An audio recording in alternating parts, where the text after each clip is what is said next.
నంద్యాల నియోజకవర్గంలో నంద్యాల జిల్లా Telugu Desam party office కోసం అని చెప్పి ఈరోజు రైతులకి సంబంధించినటువంటి మార్కెట్ యార్డ్ స్థలాన్ని కారు చౌకగా అంటే ఎకరం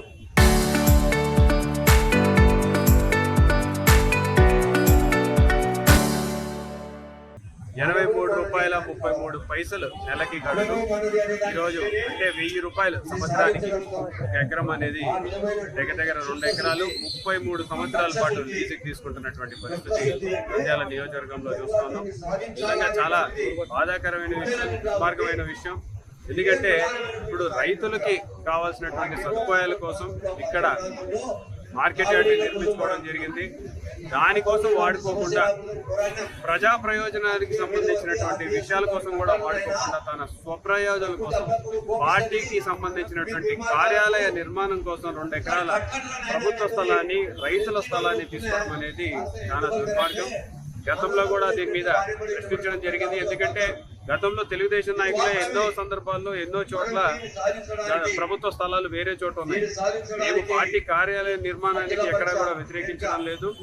వేరే చోట రైతులకు కావాల్సినటువంటి స్థలాన్ని తీసుకోవడం మార్గం. రైతుల స్థలాన్ని రైతుల కోసం, రైతుల సంక్షేమం కోసం మాత్రమే వాడాలి, పక్కకి డైవర్ట్ చేయకూడదని చెప్పేసి మేము డిమాండ్ చేస్తున్నాం. ఈ ఒక్క కూటమి ప్రభుత్వం పెద్దల చెవులకి ఈరోజు కనీసం ఈ మాటలు వినపడతాయేమో, ఈ రైతులు ఒక నినాదాలు వినపడతాయేమో అని చెప్పేసి మేము కూడా ఎదురు చూస్తున్నాం. కనీసం ఇప్పటికైనా సరే మేల్కొని, ఎందుకంటే ఉన్నది అక్కడ 11 ఎకరాలలో 2 ఎకరాలు మీరే తీసుకెళ్లిపోతే రేపు పొద్దున రైతులకు కావాల్సినటువంటి కోల్డ్ స్టోరేజ్ కావచ్చు, ఇంకా స్టోరేజ్ నిర్మాణానికి ఎక్కడ ల్యాండ్ చూపిస్తారు? అది కూడా 1 సంవత్సరం, 2 సంవత్సరాలు, 3 సంవత్సరాలు కాదు, 33 సంవత్సరాలు. ఇక 33 సంవత్సరాల తర్వాత ఎవరు రాజు, ఎవరు బంటు, ఎవరు ఎక్కడ ఉంటారో కూడా తెలియనటువంటి పరిస్థితి. కాబట్టి మేము వైఎస్ఆర్సీపీ పార్టీ తరఫున డిమాండ్ చేస్తున్నాం, తెలుగుదేశం పార్టీ కార్యాలయాన్ని అక్కడ కట్టడానికి వీల్లేదు.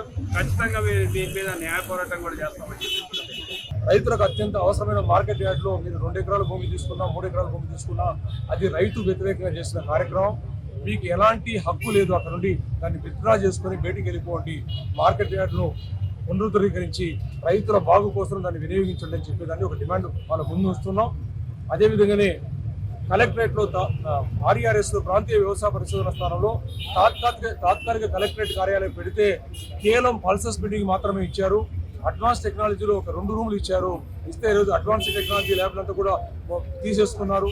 అదేవిధంగా కాన్ఫరెన్స్ హాల్ అంతా ఆక్యుపై చేశారు, సెంటరీ హాల్ను ఆక్యుపై చేశారు. ఈరోజు కొత్తగా క్యాఫ్టీరియా అని చెప్పి ఒక షెడ్యూల్ వేసేశారు. ప్రజా నివేదిక కోసం అని చెప్పి షెడ్లు వేస్తున్నారు. కొత్త రకాలు షెడ్లు వేసుకుంటూ అరుకుటి అని పెట్టుకుంటూ దాన్ని అంతా విస్తరించుకుంటూ పోతున్న నేపథ్యంలో ఈరోజు న్యాయశాఖ మంత్రి గారిని సూటిగా మేము ప్రశ్నిస్తున్నాం. 2024లో ఎలక్షన్స్లో ముందు మీరు వచ్చినప్పుడు తాత్కాలిక కలెక్టరేట్ను తక్షణమే తరలించడమే నా ప్రథమ ప్రాధాన్యత అని చెప్పిన వాళ్ళు 2.5 సంవత్సరమైనా కూడా న్యాయ శాఖ మంత్రిగా ఉండి ఆ కార్యక్రమాన్ని ఎందుకు చేయడం లేదు?